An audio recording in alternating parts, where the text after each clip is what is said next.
नमस्कार, कानपुर वार्ता में आपका स्वागत है। मैं हूँ आलोक पाल। दिल्ली में चुनावों की घोषणा हो गई। 10 तारीख को नोटिफ़िकेशन जारी हो जाएगा। अगले महीने 5 फरवरी को दिल्ली में वोट पड़ेंगे और 8 फरवरी को रिज़ल्ट आ जाएगा। लेकिन दिल्ली वासियों ने एक चीज़ महसूस की होगी कि दिल्ली के चुनाव की घोषणा होने से पहले या चुनाव शुरू होने से पहले जिस तरह से कांग्रेस पार्टी ने दिल्ली में थोड़ा जोर मारा था, ऐसा लग रहा था कि इस बार कांग्रेस पार्टी दिल्ली का चुनाव मजबूती के साथ लड़ेगी। उन्होंने दिल्ली के पूर्व मुख्यमंत्री अरविंद केजरीवाल और वर्तमान मुख्यमंत्री आतिशी सिंह के खिलाफ जिस तरह से अपने कैंडिडेट घोषित किए थे, समय से काफी पहले, उसको देखते हुए लग रहा था कि कांग्रेस पार्टी इस बार कुछ पौरुष दिखाएगी, यानी कि चुनावों में मजबूती के साथ उतरेगी। लेकिन जैसा कि कांग्रेस की आदत रही है कि कांग्रेस हमेशा उस वक्त नपुंसकता का प्रदर्शन करती है जब वह बीजेपी के साथ डायरेक्ट फाइट में नहीं होती। और इसके मैं आपको पहले भी 1-2 वीडियो में बता चुका हूं कि इसके पहले भी वो इस तरीके की हरकतें कर चुकी हैं। इसके जो परिणाम होते हैं वो ये होते हैं कि उन राज्यों से कांग्रेस खत्म हो जाती है। दिल्ली उसका नवीनतम उदाहरण है। 2015 के चुनाव में जिस तरह से कांग्रेस ने सरेंडर किया था, उसके बाद 2020 के दिल्ली विधानसभा चुनाव में जिस तरह से सरेंडर किया, और अब एक बार फिर लग रहा है कि कांग्रेस ने सरेंडर कर दिया है। कुछ दिन पहले तक कांग्रेस के नेताओं के बयान आ रहे थे आम आदमी पार्टी के खिलाफ, अरविंद केजरीवाल के खिलाफ, और चूंकि सत्ता में वही हैं तो उनके खिलाफ ही आना चाहिए खास तौर से। और बाकी केंद्र में बीजेपी है तो बीजेपी की भी खिलाफत होगी। 3 पार्टियां अगर मुकाबले में होंगी तो जो एक पार्टी है वो बाकी 2 पार्टियों का विरोध करेगी ही करेगी। लेकिन अरविंद केजरीवाल की धमकी के बाद कि अगर कांग्रेस पार्टी इतनी ही मजबूती से हमारे खिलाफ चुनाव लड़ेगी या हमारे खिलाफ बयानबाजी करेगी, तो हम बाकी दलों से मिल करके कांग्रेस को इंडी अलायंस से बाहर करवा देंगे। उसके बाद से कांग्रेस ने जिस तरह का सरेंडर किया है, ना तो दिल्ली में कोई प्रचार प्रसार कांग्रेस का हो रहा है, ना कोई कांग्रेस का बड़ा नेता कोई स्टेटमेंट कायदे का दे रहा है। ले दे करके संदीप दीक्षित ही कुछ थोड़ा बहुत बोल देते हैं, लेकिन उनकी भी टोन पिछले 3-4 दिनों से काफी नर्म हो गई है। यद्यपि शुरू में वो आंकड़ों को लेकर के बात कर रहे थे, उन्होंने चैलेंज किया था अरविंद केजरीवाल को कि जिन चीजों का वो श्रेय ले रहे हैं उन पर वो डिबेट कर सकते हैं। लेकिन जानते हैं अपने यहाँ कोई ऐसा डिबेट कल्चर है नहीं। आमतौर पे चुनौती दी जाती है, लेकिन जो सत्ताधारी होता है या जो अपने को बड़ा नेता मान रहा होता है वो ऐसी कोई डिबेट एक्सेप्ट करता नहीं है। तो जो होना नहीं था वो हुआ भी नहीं। अब अगर आप देखें तो मुकाबला सीधा सीधा कांग्रेस और भाजपा में दिखाई पड़ रहा है।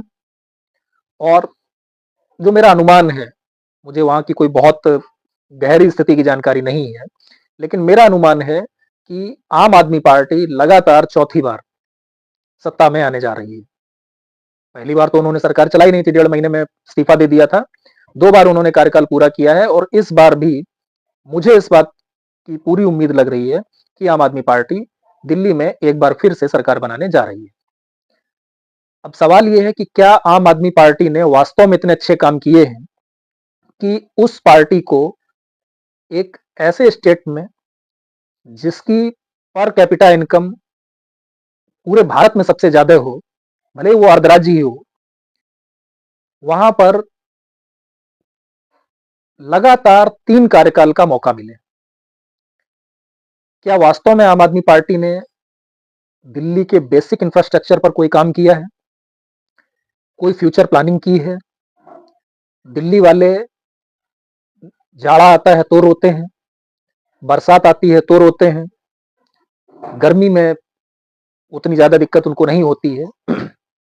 लेकिन मुझे लगता है कि इस बार शायद अगर आम आदमी पार्टी चुनाव जीतती है और सत्ता में आती है, तो आने वाले 5 सालों में वो गर्मी में भी रोएँगे।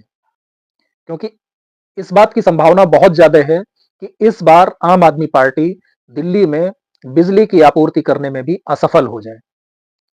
अब आप कहोगे कि ऐसा क्यों? भाई ऐसा इसलिए है कि दिल्ली की बिजली कंपनियों का जो बकाया है राज्य सरकार पर, उसका भुगतान नहीं हो रहा है और ये बकाया लगातार बढ़ता चला जा रहा है। कोर्ट दिल्ली की जनता की भलाई को देखते हुए बार-बार दबाव बनाता है बिजली कंपनियों पर और दबाव क्या आदेश देता है कि वो बिजली नहीं काट सकते।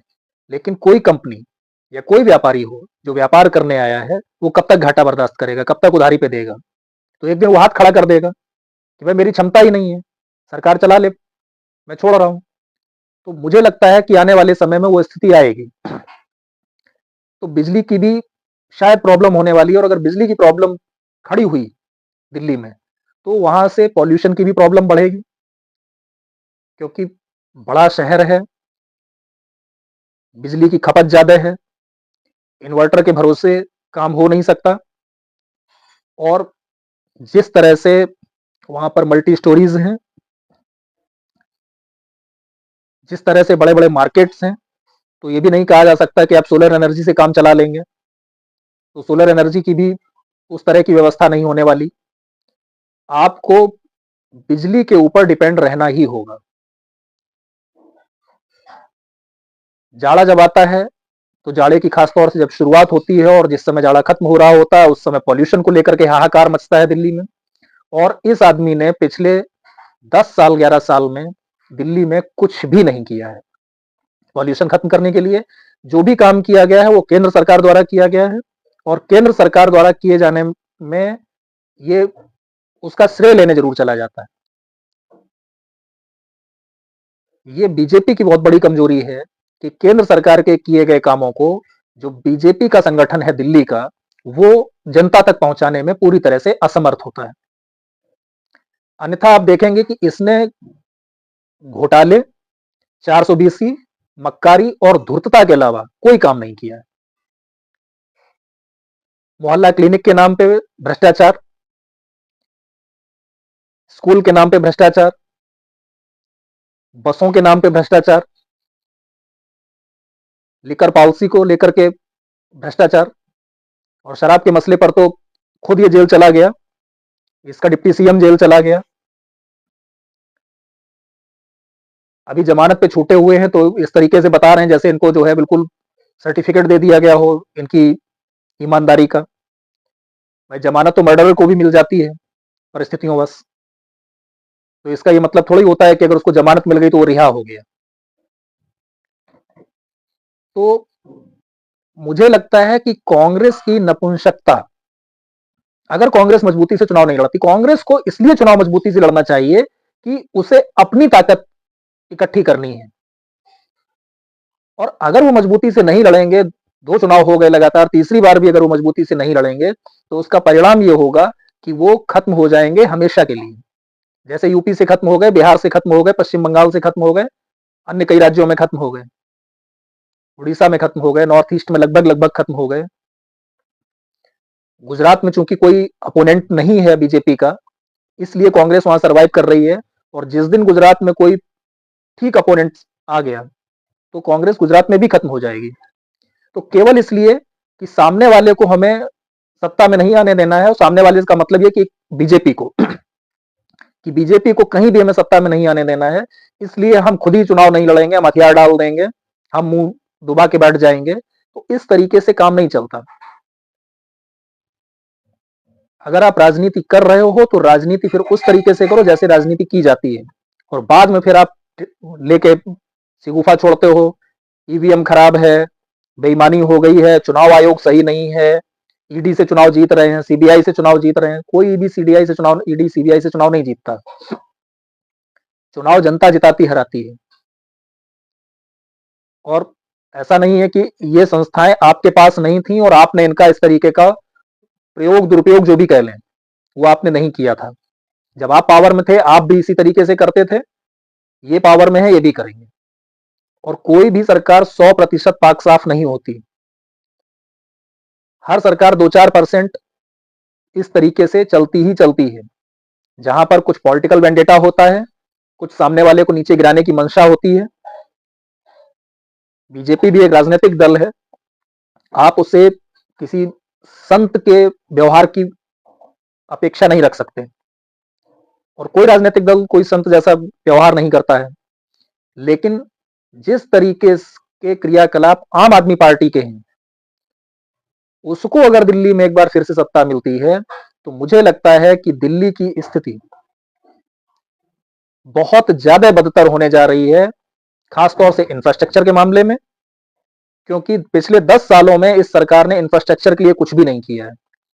जो भी पिछले 10 सालों में काम हुए हैं वो आंकड़े उसके गवाह हैं कि वो अधिकांश काम या तो केंद्र सरकार ने किए हैं या वो पुरानी शीला दीक्षित सरकार उनको सैंक्शन करके गई थी। संदीप दीक्षित ने अभी माना गुप्ता के साथ इंटरव्यू में इस बात का दावा किया कि जितने भी पुलों को लेकर के अरविंद केजरीवाल ये दावा कर रहे हैं कि हमने ये पुल बनवा दिया, इतना पैसा बचा लिया, उतना पैसा बचा लिया, उस पर वो डिबेट कर लें, सारे के सारे पुल जो बने हैं उनकी टेंडरिंग शीला दीक्षित के कार्यकाल में हो गई थी।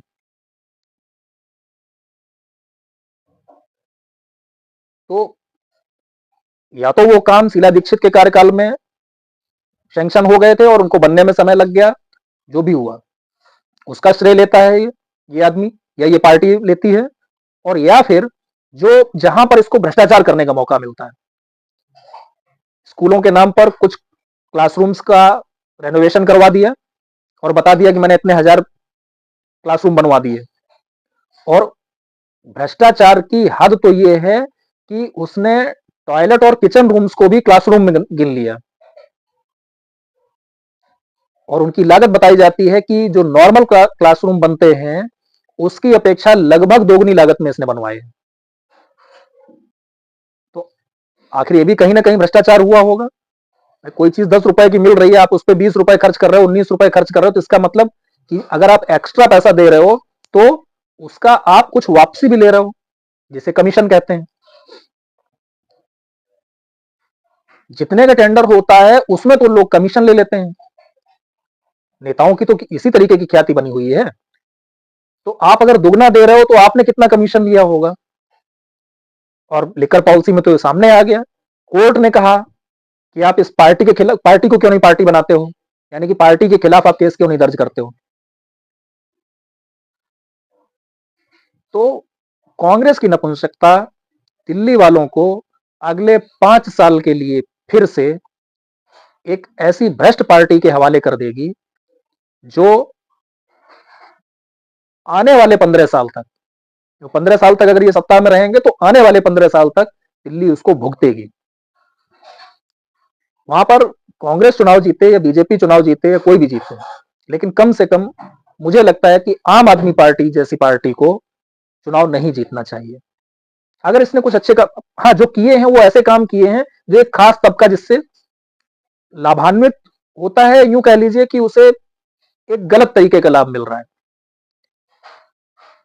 चीजें दुनिया में फ्री नहीं मिलनी चाहिए, क्योंकि जब चीजें फ्री मिलती हैं तो उनका दुरुपयोग भी बहुत होता है। आपने कहा 200 यूनिट बिजली फ्री देंगे, जाड़ों में ऐसे बहुत सारे परिवार होंगे जिनको 200 यूनिट बिजली की जरूरत नहीं होगी, लेकिन वो 200 यूनिट बिजली खर्च कर रहे होंगे कुछ एक्स्ट्रा लोड डाल करके।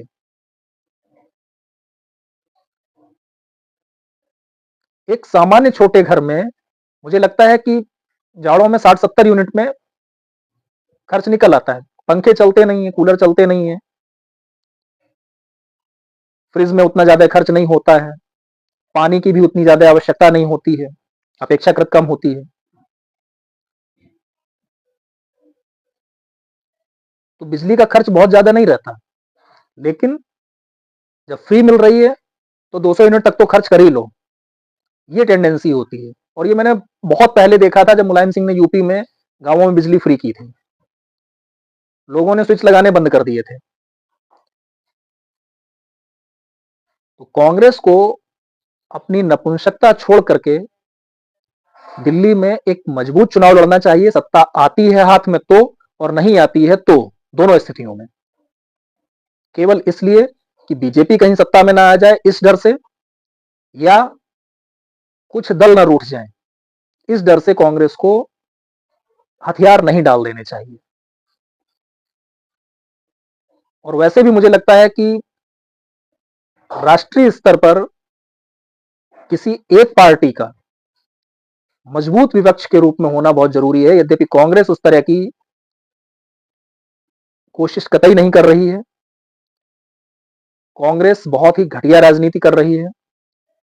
वो सही ढंग से जिन मुद्दों को उठाया जाना चाहिए उनको नहीं उठा रही है, और उसी का दुष्परिणाम ये है कि लोकसभा चुनाव में जो माहौल थोड़ा बहुत उसने बनाया था, उसके पक्ष में तो नहीं बना था, लेकिन उसने जो थोड़ा बहुत माहौल बनाया था वो हरियाणा और महाराष्ट्र की विधानसभा में, यहां तक कि जम्मू कश्मीर की विधानसभा में भी उसके विरुद्ध चला गया।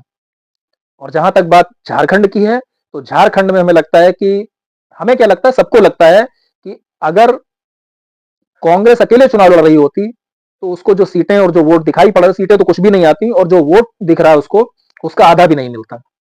यानी कि झारखंड में उसको जो कुछ भी मिला है वो मिला है हेमंत सोरेन के प्रभाव में, या यूं कह लो कि जो एक सिंपैथी वेव बनी थी झारखंड में हेमंत सोरेन के पक्ष में, उसका लाभ कांग्रेस उठाने में कामयाब रही। अन्यथा झारखंड में भी उसकी स्थिति कोई बहुत मजबूत नहीं थी। कांग्रेस नेतृत्व को, और नेतृत्व की जब मैं बात करता हूं तो उससे मुझे लगता है कि गांधी परिवार को बाहर करके बात करनी चाहिए। यानी कि कांग्रेस के जो बाकी बड़े नेता हैं, जो गांधी परिवार से बाहर के बड़े नेता हैं, उनको मिलजुल करके कुछ ऐसा फैसला लेना चाहिए। कुछ समय लगेगा, लेकिन पार्टी को राष्ट्रीय स्तर पर मजबूत करने की बहुत ज्यादा जरूरत है। देश में एक राष्ट्रीय विपक्ष होना बहुत जरूरी है।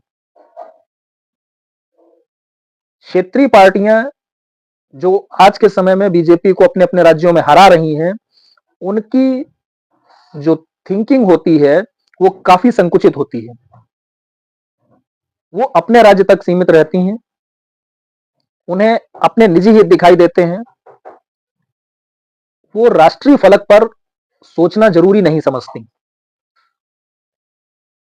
इसलिए एक मजबूत विपक्ष होने के लिए कांग्रेस को हर राज्य में मजबूती से लड़ना ही चाहिए, और मुद्दा आधारित राजनीति करनी चाहिए, ना कि जाति आधारित, धर्म आधारित और तुष्टीकरण वाली राजनीति अगर करेंगे तो वो सफल नहीं होंगे।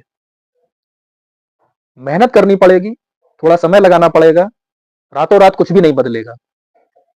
जब आप अपनी नीति बदलेंगे और उस नीति पर कुछ समय तक चलेंगे, 4 साल 6 साल, तब जनता को यह लगेगा कि हां, आपकी नीयत में भी कुछ परिवर्तन आया है। अगर आप चुनावों में मंदिर मंदिर जाएंगे, तरह तरह के ड्रामे करेंगे, तो फिर जनता को आपकी नीयत पर शक रहेगा, और जब तक नीयत पर शक रहेगा तब तक यह संभव नहीं है कि जनता आपके पक्ष में खड़ी हो जाए। तो पहले आप अपनी नीति बदलिए, और नीति बदलकर उस पर चलिए थोड़े लंबे समय तक। जिन राज्यों में आप मजबूत हैं वहां पर आपको सत्ता कभी मिलेगी, कभी नहीं मिलेगी, लेकिन जहां आप कमजोर हैं वहां पर आपको संघर्ष करना होगा, धीरे धीरे अपना जनाधार बढ़ाना होगा। और ये देश के लिए बहुत जरूरी है, देश हित में बहुत जरूरी है कि देश में एक राष्ट्रीय पार्टी के रूप में विपक्ष होना, और मजबूत विपक्ष होना जरूरी है। अभी कांग्रेस की स्ट्रेंथ ठीक हो गई है, 99 सांसद हैं उनके लोकसभा में, लेकिन जिस तरह का वो बिहेव कर रहे हैं संसद में, अनर्गल प्रलाप कर रहे हैं, उससे काम नहीं चलने वाला। इस पर किसी अन्य वीडियो में बात करूंगा, लेकिन अभी जो स्थिति है वो ये लग रहा है कि चुनाव नजदीक आते ही कांग्रेस ने दिल्ली में हथियार डाल दिए हैं, और अगर दिल्ली में एक बार फिर आम आदमी पार्टी सरकार में आती है और उसका दुष्परिणाम दिल्ली को आने वाले कुछ सालों तक झेलना पड़ता है, केवल 5 साल नहीं, आने वाले 10-15 साल तक अगर झेलना पड़ता है, तो उसके लिए कहीं ना कहीं कांग्रेस पार्टी दोषी होगी। आज की वार्ता में इतना ही। बहुत बहुत धन्यवाद। नमस्कार।